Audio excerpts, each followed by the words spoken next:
पीहरपुर नामक गांव में एक परिवार रहता था जिसमें 5 लोग रहते थे। राजू, श्याम, पिंकी और उन तीनों भाई बहन के माता पिता। मिडिल क्लास फैमिली थी। राजू उन तीनों भाई बहन में बड़ा था। राजू से छोटी पिंकी और उससे छोटा श्याम। तीनों बच्चे माता पिता की बात मानते थे और कभी ऐसा कोई काम नहीं करते थे कि माता पिता उनको डांट लगाएं। उनके पड़ोस में एक घर था खमरू लाल नामक व्यक्ति का। खमरू को एक ही बेटा था जिसका नाम शेरू था। शेरू के काम बहुत शैतानी के थे। उसका मन पढ़ाई में भी बिल्कुल नहीं था। इस बात से खमरू लाल को बहुत दुख रहता। खमरू लाल जब पड़ोस के इन तीनों बच्चों की किसी से भी तारीफ सुनता तो खमरू लाल को बहुत जलन और ईर्ष्या होती।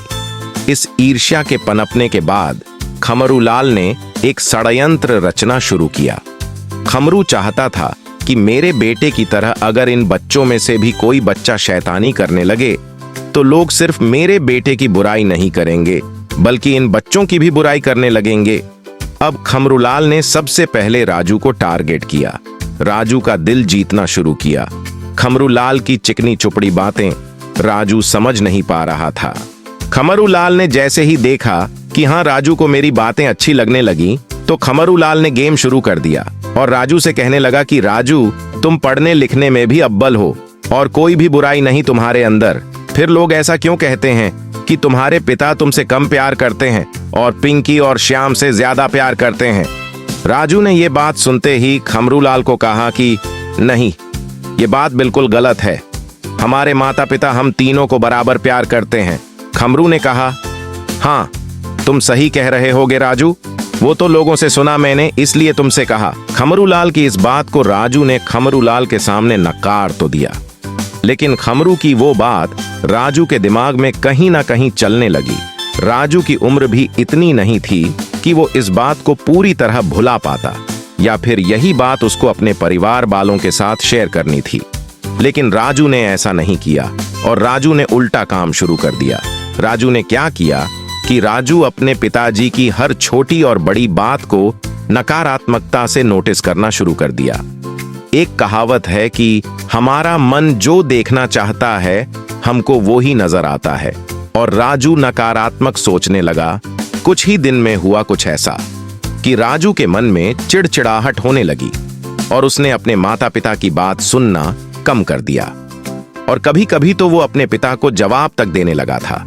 इस बात से घर में सभी लोग चिंतित रहने लगे और घर का माहौल बिगड़ने लगा। पड़ोस के लोग राजू की बुराई करने लगे और राजू के घर की बातें करने लगे। ये सब देखकर खमरू को बड़ी खुशी मिली और ये सब षड्यंत्र एक दिन खमरू खुश होकर अपने बेटे शेरू को सुना रहा था, तभी वहां से राजू का निकलना हुआ और राजू ने उनकी बातें सुन लीं। राजू ने जैसे ही वो खमरू की षड्यंत्र भरी बातें सुनी तो राजू का हाल बेहाल हो गया और वो अपनी खुद की नजरों में खुद को शर्मिंदा महसूस करने लगा। राजू को रोना आ गया और राजू सीधा अपने घर आया और अपने पिता के पैर पकड़कर तेजी से रोने लगा। उसके पिता ने उसको उठाया और अपने गले से लगा लिया और पूछा, बेटा क्या हुआ तुझे? तू मुझे बता, तू रोता क्यों है? बोलना बेटा। राजू का रो रो कर गला भर चुका था, वो कुछ बोल तक नहीं पा रहा था। तभी राजू की माँ ने उसे पानी पीने को दिया और माँ भी रोती हुई पूछने लगी, बता क्या हुआ बेटा? पानी पीने से उसका रोना कुछ कम हुआ और राजू ने रोते रोते ही सारी बात सुनाई और कहा, मुझे माफ कर दो, मैंने किसी गैर की बातों में आकर आप पर शक किया और आपके साथ बदतमीजी की।